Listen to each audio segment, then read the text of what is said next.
और अगली खबर जहां यूपी में भीषण शीतलहर की मार है। बर्फीली हवा से यहां पर ठिठुरन बढ़ चुकी है और कई जिलों में 3 डिग्री तक पारा पहुंच चुका है। मौसम विभाग ने अलर्ट जारी कर दिया है।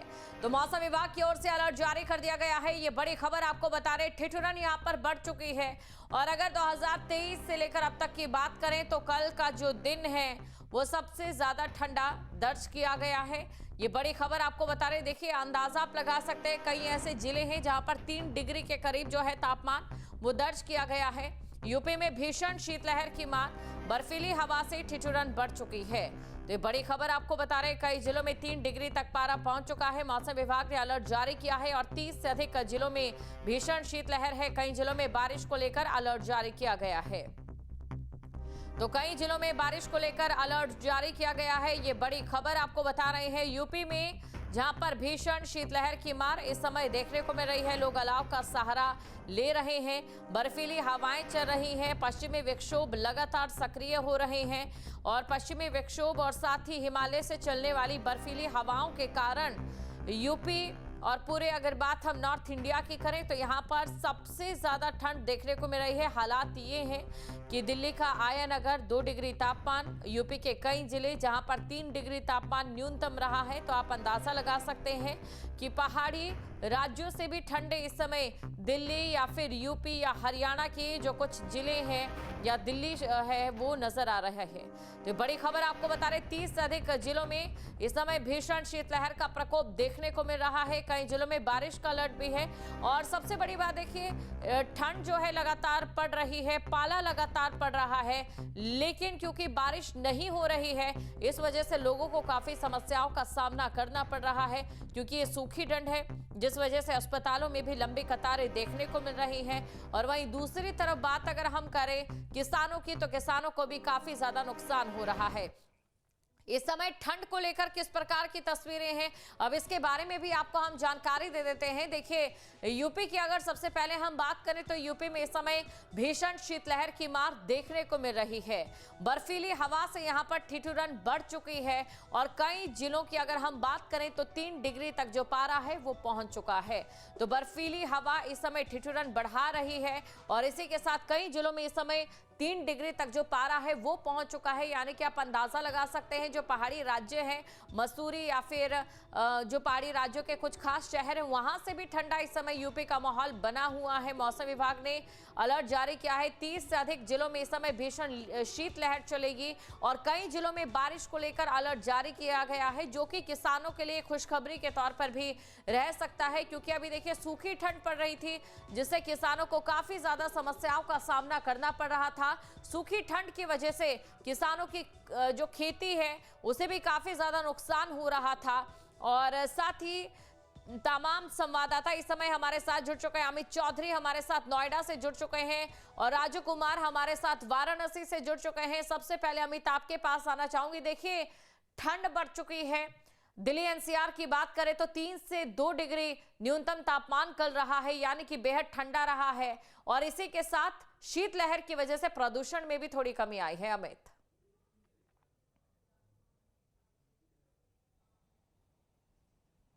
बिल्कुल, देखिए दिल्ली एनसीआर की बात की जाए तो रात में भी तापमान काफ़ी कम था और अब जब हम और आप बात कर रहे हैं तो 60 डिग्री के आसपास तापमान है। 9:15 बजे के आसपास का वक्त है और इस वक्त आमतौर पर 10 डिग्री या 11 डिग्री के आसपास तापमान हुआ करता था। आज सुबह 7-8 बजे के आसपास की भी बात की जाए तो 5 डिग्री सेल्सियस तापमान था, जो कि लोगों को काफ़ी परेशान कर रहा है। और जो शीतलहर है, शीतलहर से भी लोगों की मुश्किलें बढ़ती हुई नजर आ रही हैं। दूसरी तरफ पोल्यूशन और सर्दी का सितम एक साथ दिल्ली एनसीआर के लोग झेलने के लिए मजबूर रहे हैं। इस पूरे मौसम की अगर बात की जाए, अक्टूबर, नवंबर, दिसंबर या जनवरी के भी हालातों की बात करें, लेकिन आज के अगर AQI की बात की जाए तो ऑरेंज जोन में नोएडा है। 278, 260 और 250, 260 के आसपास का जो AQI है वो अलग अलग इलाकों में देखा जा रहा है, यानी 300 से कम AQI हुआ है। हालांकि 200 से ज़्यादा AQI भी लोगों की सेहत पर बुरा प्रभाव डालता है, लेकिन 400 और 500 का AQI झेलने वाले दिल्ली एनसीआर के लोग 200-250 के AQI को में काफ़ी राहत महसूस करते हैं। पोल्यूशन का लेवल कम हुआ है। दूसरी तरफ अगर मौसम की बात की जाए तो एक तरफ जो तापमान है वो लगातार गिर रहा है, लेकिन कोहरा दिल्ली एनसीआर में आज नहीं दिखाई दिया है। सुबह धूप निकल गई है, धूप के बाद लोग ऐसी धूप सेकने के लिए पार्कों में जरूर इकट्ठा हुए हैं, लेकिन जो हवा चल रही है, हवा और गिरता तापमान लोगों की मुश्किलें बढ़ाता हुआ दिख रहा है। इसी तरीके का जो मौसम है आने वाले एक हफ्ते तक रहने का अनुमान जो है मौसम वैज्ञानिक जता रहे हैं और इसी तरीके से जो तापमान है उसमें गिरावट दर्ज की जाएगी। पहाड़ी इलाकों में जिस तरीके से बर्फबारी हो रही है, शीतलहर चल रही है, उसके बाद तापमान में ये गिरावट होना मौसम वैज्ञानिकों द्वारा कहना है कि तापमान में गिरावट इसी तरीके से दिल्ली एनसीआर में आने वाले दिनों में देखी जाएगी और भी जो ठंडे दिन हैं वो हो सकते हैं और तापमान में गिरावट दर्ज की जा सकती है। और आज के अगर तापमान की बात की जाए तो इस मौसम में 9 बजे के आसपास भी 60 डिग्री के आसपास तापमान होना कहीं ना कहीं लोगों की जो मुश्किलें हैं वो बढ़ाता हुआ दिख रहा है। तमाम तरीके के एहतियात बरतने की सलाह डॉक्टर भी दे रहे हैं। नोएडा प्राधिकरण या जिला प्रशासन की तरफ से रैन बसेरों का भी इंतजाम किए गए ताकि सर्दी के चलते किसी की जान ना जाए, किसी की बीमारी ना बढ़े, उसको लेकर तमाम जो एहतियात हैं वो बरते जा रहे हैं। और रैन बसेरों में भी पर्याप्त इंतजाम नोएडा प्राधिकरण या ग्रेटर नोएडा प्राधिकरण की तरफ से किए गए ताकि खुले में लोग अपनी रात बिताने के लिए जो मजबूर ना हो और तमाम तरीके के जो भी एहतियात और राजू भी हमारे साथ जुड़ चुके हैं। अमित, शुक्रिया तमाम जानकारी को दर्शकों तक पहुंचाने के लिए। आप बने रहिए हमारे साथ अमित, आगे भी आपसे हम जानकारी लेंगे, लेकिन अभी चलते हैं राजू के पास और राजू से जानने की कोशिश करते हैं। राजू, वाराणसी की अगर हम बात करें तो क्या यहाँ पर ठंड आस्था पर और पर्यटन पर भारी पड़ती नजर आ रही है? देखिए, अगर बात करें आस्था की तो आस्था जैसे ही दिल दिमाग और जुनून दिमाग पे सवार होता है आस्था का, तो सारा गर्मी या बरसात या ठंड अब ऑटोमेटिक गायब हो जाता है। लेकिन प्रशासन ने अपनी पूरी तैयारी कर रखी है। घाट के किनारे जहां अलाव की व्यवस्था कर रखी है, वहीं रहन बसेरों का भी बंदोबस्त कर रखा है।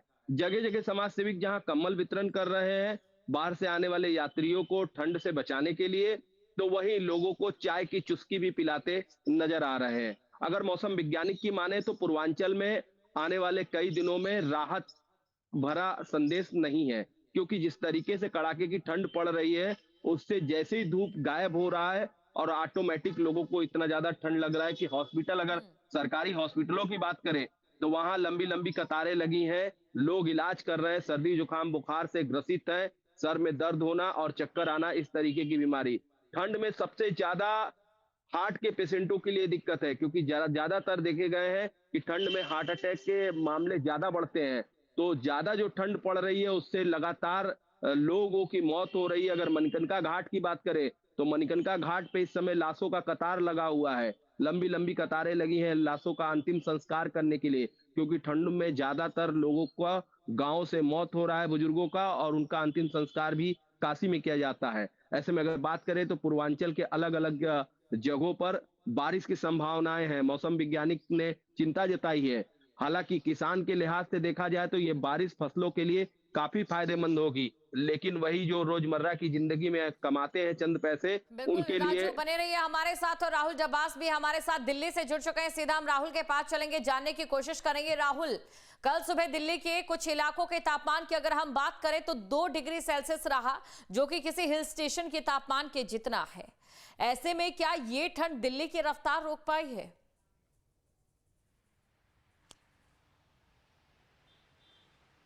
देखिए, लालिनो और अल्नीनो इफेक्ट है, और लालिनो इफेक्ट जब भी आता है तब दिल्ली में या पूरे उत्तर भारत में तापमान गिरने लगता है। यही वजह है कि कल रात का तापमान दिल्ली में 13 साल के रिकॉर्ड को ब्रेक करता हुआ 2.9 डिग्री सेल्सियस रहा। और मौसम विभाग की माने तो इस सप्ताह ये 2 डिग्री से भी कम जा सकता है, यानी 1 डिग्री और शून्य के आसपास बना रह सकता है अगर सुबह 4 बजे रात के 3 बजे के आसपास के वक्त की बात करें। सबसे खतरनाक बात यह है कि अभी हवा की गति 8 किलोमीटर प्रति घंटा है। मौसम विभाग की माने तो ये 12 से लेकर 15 किलोमीटर प्रति घंटा हो जाएगी, और जब इतने न्यूनतम तापमान के साथ सर्द हवाएं चलेंगी तो शीतलहर का प्रकोप नजर आता है। और उसी वजह से अस्थमा के पेशेंट्स हो, कार्डियो अरेस्ट के जो केसेस बढ़ते हुए नजर आते हैं, हार्ट के पेशेंट्स हो, उनके लिए समस्या हो सकती है। हालांकि अच्छी बात यह है कि एयर क्वालिटी इंडेक्स 300 के आसपास बना हुआ है, जो पहले 400 के आसपास था, यानी उसमें कुछ कमी आई है। स्मोक या फॉग बहुत ज्यादा नहीं है, धूप फिलहाल निकल के आ गई है, लेकिन रात का और जो सुबह का तापमान है वो वाकई ठुठुरन पैदा करने वाला है। जी दीपिका। बिल्कुल, तो ला नीना इफेक्ट है जिसका असर 2025 नवंबर में सबसे ज्यादा देखने को मिला और बीते 10 सालों में सबसे ज्यादा नवंबर ठंडा रहा। और शुभम भी हमारे साथ लखनऊ से जुड़ चुके हैं। सीधा हम शुभम के पास चलते हैं। शुभम, कोहरे की वजह से, ठंड की वजह से इस समय सरकार की ओर से क्या नए फैसले लिए गए हैं जिनका जनता को ध्यान देना जरूरी है?